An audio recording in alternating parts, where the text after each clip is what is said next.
kids, where are you? It's time for all the art to tell stories.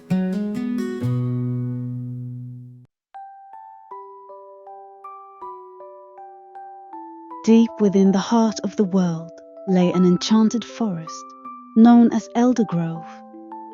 It was a place of unparalleled beauty, where ancient trees stretched their branches towards the heavens, their leaves shimmering with a golden hue. Crystal clear streams wound through the forest, their waters singing softly as they flowed. The air was filled with the scent of blooming flowers and the gentle hum of life. Eldergrove was a sanctuary, a place where magic thrived and nature existed in perfect harmony. But Eldergrove was more than just a forest. It was a living, breathing entity, guarded by ancient spirits and inhabited by creatures of extraordinary intelligence. The animals of Eldergrove could speak, their voices carrying the wisdom of centuries.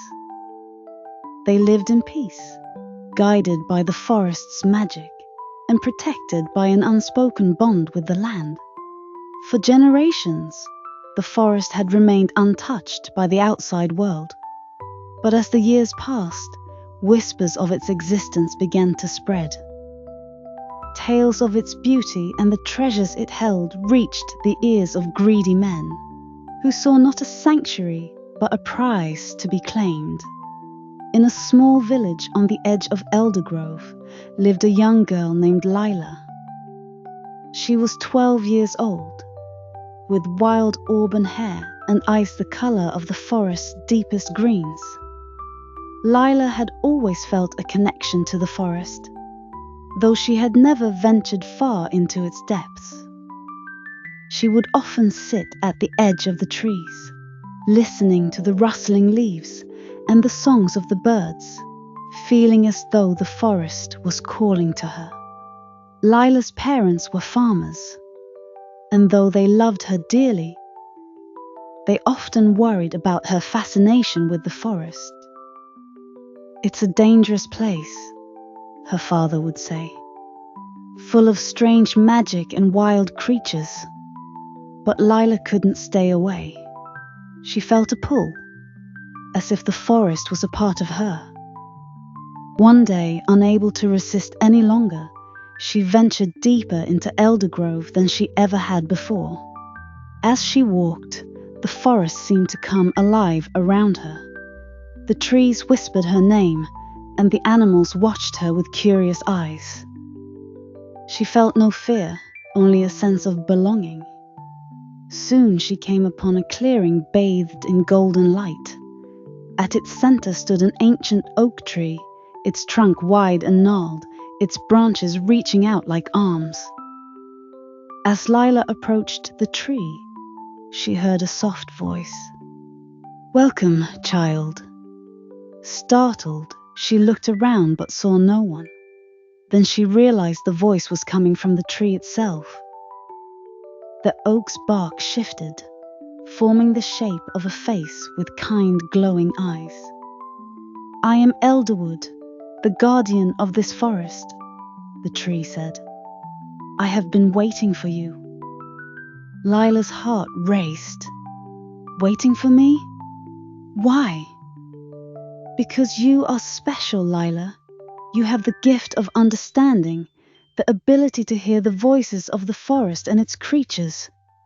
The magic of Eldergrove flows through you." As Elderwood spoke, Lila felt a warmth spread through her body. She looked down at her hands and saw faint green light emanating from her skin. She could feel the forest's energy, its heartbeat, as if it were her own. "The forest is in danger," Elderwood continued. "Greedy men are coming, seeking to destroy Eldergrove for its riches. You must protect it."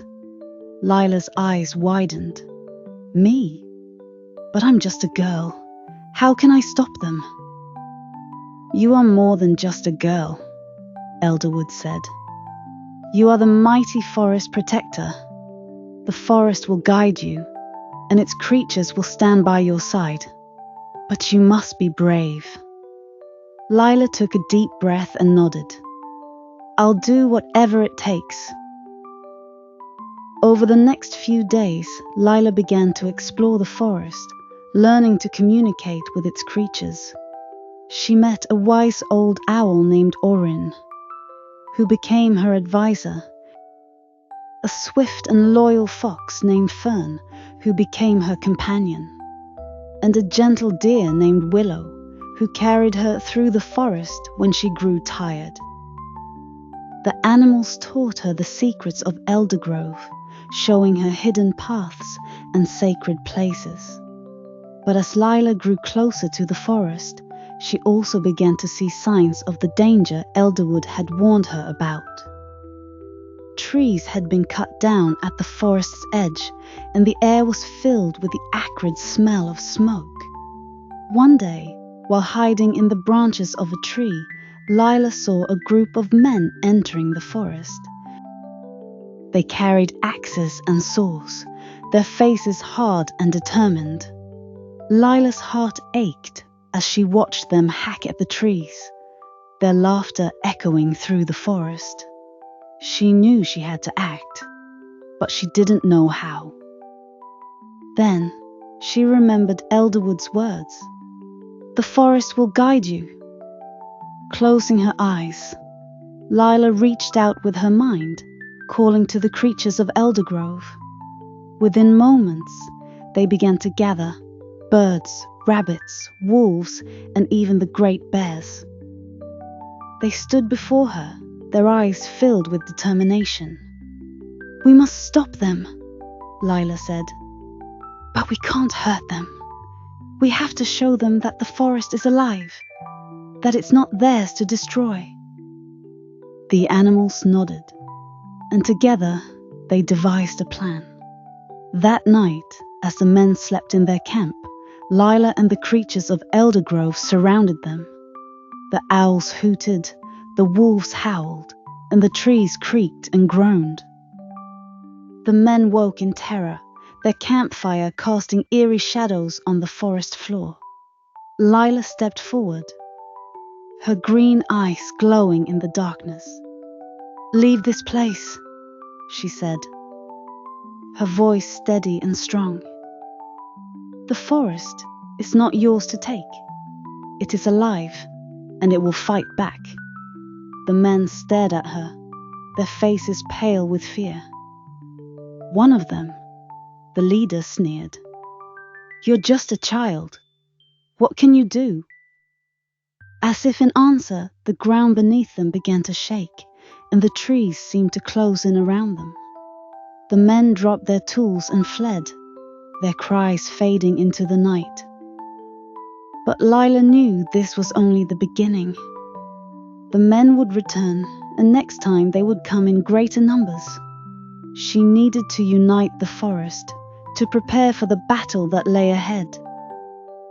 With the help of Orin, Fern, and Willow, Lila traveled to every corner of Eldergrove, rallying its creatures and awakening its ancient magic. She learned to summon the wind, to call upon the rivers, and to speak with the spirits of the trees. The forest became her ally, its power flowing through her. When the men returned, they were met with a force they could not comprehend. The trees themselves seemed to rise up, their roots entangling the invaders' feet. The birds swooped down, pecking at their tools, while the wolves and bears stood guard, their eyes blazing with defiance. Lila stood at the heart of the forest, her hands raised as she channeled its energy. This is your last warning, she called out. Leave Eldergrove and never return. The men, overwhelmed and terrified, turned and fled, vowing never to set foot in the forest again.